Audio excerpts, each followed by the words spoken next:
Transnational crime in Southeast Asia has expanded aggressively in the region and beyond, with groups raking in profits through drug trade, human and wildlife trafficking, as well as counterfeit goods.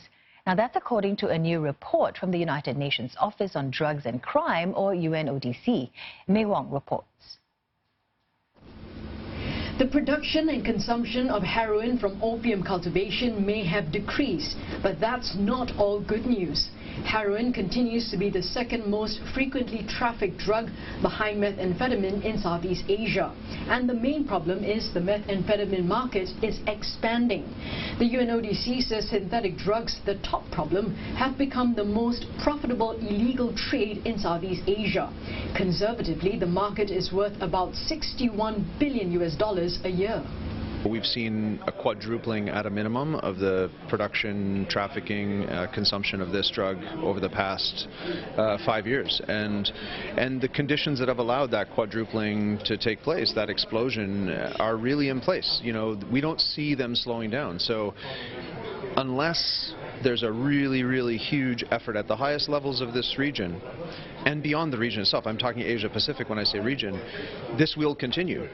Illegal wildlife trade is still a problem in the region. This is fueled by expanding high-income consumers who buy these illicit wildlife products as status symbols, and some also believe they have medicinal values.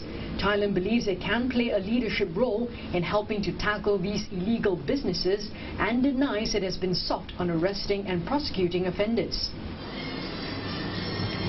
Now, another concern that's being flagged by the UNODC is that this region is a hub for counterfeit goods. From fake alcohol to fake medication, this illicit industry is worth about $36 billion annually. Now, the problem is much larger than that.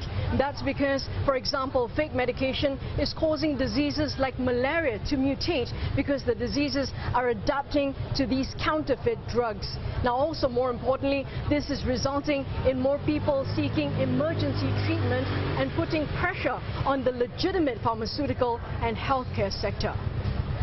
Organized crime syndicates are also becoming more innovative and adaptable in their illegal activities. They're manipulating freer labor regulations, looser trade procedures, and weak governance to expand their illicit businesses in this region. This proves particularly lucrative as ASEAN aims to encourage more development and growth in the region. Left unchecked, transnational organized crime can undermine governments, disrupt markets, drain national assets, inhibit the development of stable societies, and endanger our citizens generally. Transnational crime requires an effective transnational response. The UNODC is therefore urging governments to develop protective measures in parallel with regional economic expansion policies or risk organized crimes expanding at an accelerated pace. Mei Wong, CNA, Bangkok.